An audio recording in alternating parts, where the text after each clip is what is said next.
In the free-thinking world, Christian fundamentalists are considered especially heinous. The dedicated thinkers that investigate these vicious anarchists are members of an elite squad known as the Special Atheist Unit. These are their stories.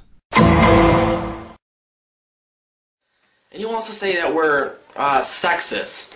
What are you talking about? That's offensive to me.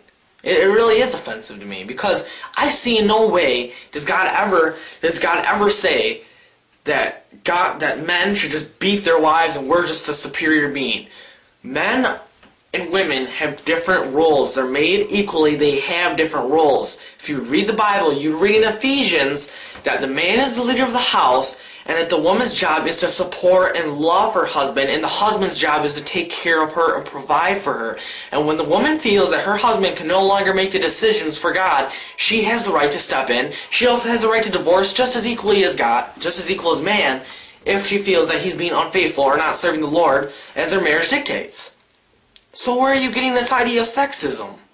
What are you looking at the Old Testament and being like, yeah, this guy had like whatever amount of wives or something like that? I'm telling you right now, things were different in the law of Moses, okay? I cannot stress this enough. But now that Jesus Christ was God, died on the cross, how many times do I have to stress this? Things aren't the same, so please stop calling us sexist.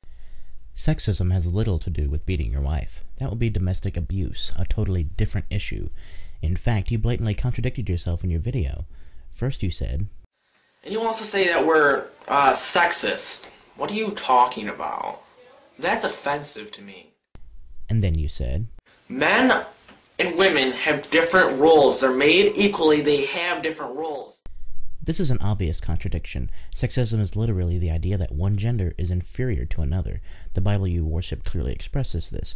Not only that, but you clearly express this. Saying that men and women have different roles is a sexist statement.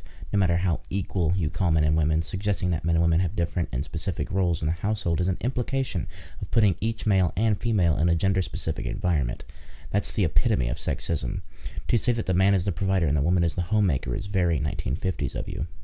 And just about an hour ago, I got you fired. What? What did you do that for? I figured that being my wife would take up all of your time. But let's look at what the Bible says about women.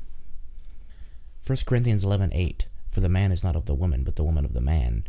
1 Corinthians 14:34-35, let your women keep silent in the churches, for it is not permitted unto them to speak. And if they learn anything, let them ask their husbands at home, for it is a shame for women to speak in the church. You then went on to say that Jesus dying on the cross changed everything. I would like you, BJ, to cite for me one verse in the Bible that says that Jesus came to change the laws. Cite for me this verse, and I will concede to you, sir, that these verses I just quoted you are irrelevant.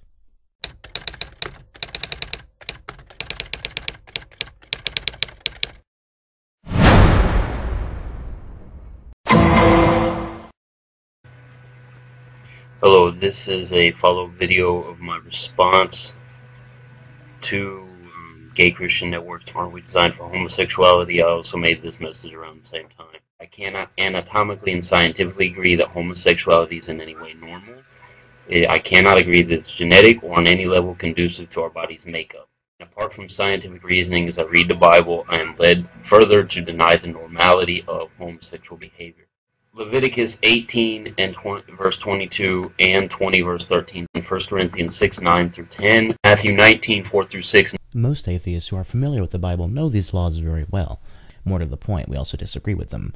That's fine if that's your personal feeling, but I would discourage you from using the Bible as an actual objective argument against homosexuality. So what else you got? Sexual intercourse is how humans multiply, and that's the primary purpose of sexual intercourse.